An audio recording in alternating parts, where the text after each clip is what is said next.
Yo, welcome back to the channel. Y'all know what it is, man. We're going over some WNBA basketball. It's the 2025 WNBA basketball team preview show. I'm your host, Colby Covers. And if you like what you see, make sure you hit that like button, subscribe to the channel, make sure you put your comments in the comment section below. Let's go on and get to it. Let's take a look at the Seattle Storm. This is another team that made a lot of changes for 2025. But before we look at the 2025 team, let's take a look at what they did in 2024. They finished the regular season with a 25-15 record, which was best to finish third in the West. They did lose in the first round to the Aces in the playoffs. Skylar Diggins was in the top 5 in assists per game this season, and I think she's gonna have a big season this season as well. This team had some key losses last season, or for this season, I should say. They lost Jewel Lloyd. She was traded to the Aces. They also lost Mercedes Russell. She's with the Sparks now. Sammy Whitcomb, she's with the Mercury now. And Joyner Holmes is with the Wings now. Those are the 4 players they did lose from last season's roster. Jewel Lloyd is probably the biggest name. Of course, she was a solid piece for this team, the leading scorer, the star of this team, and now she's with the powerhouse of the Aces. And I think that's going to drastically show this season. Not really, I don't think, but I think you're gonna be able to tell that it's not a Jewel Lloyd on this roster. So I think that might impact them and hinder their success this season. They did add some solid pieces this season to this roster to fill the void of Jewel Lloyd not being there. They picked up Alicia Clark from the Aces on a 1-year deal. She played in all 40 games last season for the Aces. Her first 9 seasons in the WNBA was with the Seattle Storm, so she's coming back home, and she's just a solid vet to come off the bench for the Seattle Storm team this season. They also picked up Lexi Brown. Lexi Brown, she didn't play with the Sparks a lot last season due to an illness.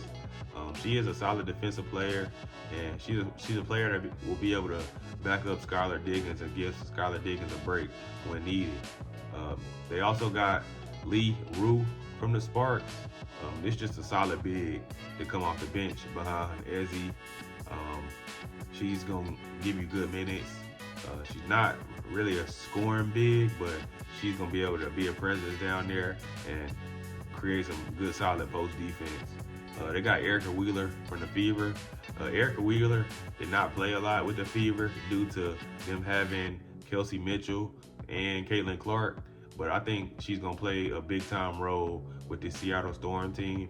She's going to be she's going to be very helpful in that backcourt with Skylar Diggins. So I think that was a solid pickup for the Seattle Storm this season.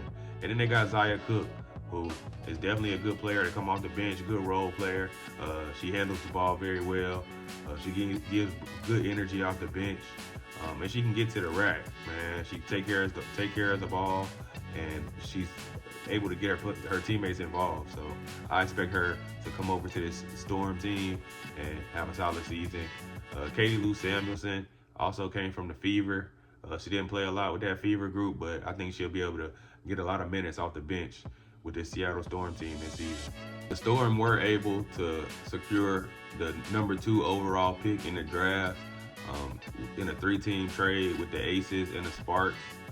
They received the 2nd pick and Lee Rue, and the Sparks received Kelsey Plum, and the Aces got Jewel Lloyd.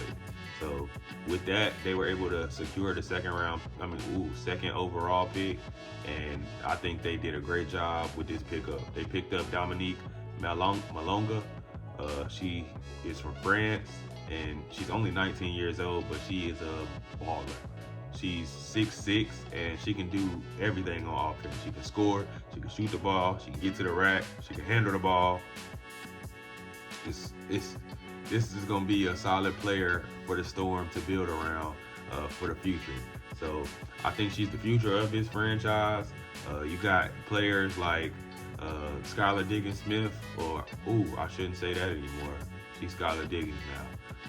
But you got players like Skylar Diggins, who's on the back end of her career. Alicia Clark on the back end of her career. Nneka Ogwumike on the back end of her career. So it's gonna be a solid piece to build around for the future. They also picked up Serena Sundell in the 3rd round from Kansas State. She's a big guard, 6'2". She got a high IQ, and she's gonna be a solid piece if she can compete with these players in training camp. If she can compete and win out that backup role, she's gonna be a solid backup for this team and be able to defend the perimeter very well. You also got Madison Connor. They picked her up in the 3rd round from TCU, and they needed somebody that was a shooter. They needed a knockdown scorer, and I think they found theirs in the 3rd round. It could be a steal for them. She led the NCAA in 3-pointers made last season, and she's going to be a solid catch-and-shoot wing. If she doesn't make this roster, she's going to have a spot in the WNBA because there's always room for knockdown shooters in any basketball league. So she's going to have some good opportunities in training camp to prove that she can be a knockdown shooter in the WNBA. They also picked up Jordan Hobbs in the 3rd round from Michigan. She could have some issues in this league, just being able to deal with the speed of the WNBA. One thing though, she's very coachable, which could help her development in this WNBA league. But I'm very curious on if she'll make this roster. If she doesn't make this roster, I'm pretty sure she'll find a place to play either in the WNBA or somewhere overseas. When we take a look at their key players, we got to start off with Skylar Diggins. This is her team now, so I expect her to continue to be the leader on this team, continue to be the distributor that she is on this team, but also be able to get some buckets on this team now. Jewel Lloyd isn't here. That was really where most of the points were coming from. So she's gonna have to be able to fill that gap and score the ball, and also be able to be a playmaker for her teammates. You also got Ezi Magbegor, the big man, the big lady in the middle, I should say. And she got to be able to stay out of foul trouble. She got to be able to score in the post and defend the post as well. She will have some help with the bench. Like I said, they picked up a few bigs, and I think that'll help her on coming off the bench. And I think that's what she's gonna need in order to stay out of foul trouble, stay healthy, and things like that. You also got Nneka Ogwumike, and I think she's a good, solid player that can knock down the shot on the wing, knock down the mid-range pretty well. She can play in the post as well, and she can defend as well too. So I expect a solid season from her as well.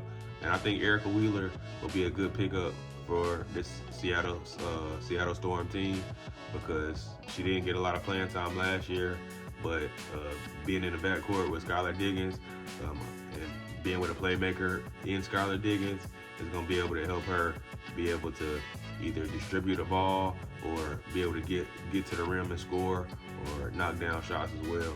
Then you got the rookie Dominique Malonga, Malonga. My bad. I keep butchering her name.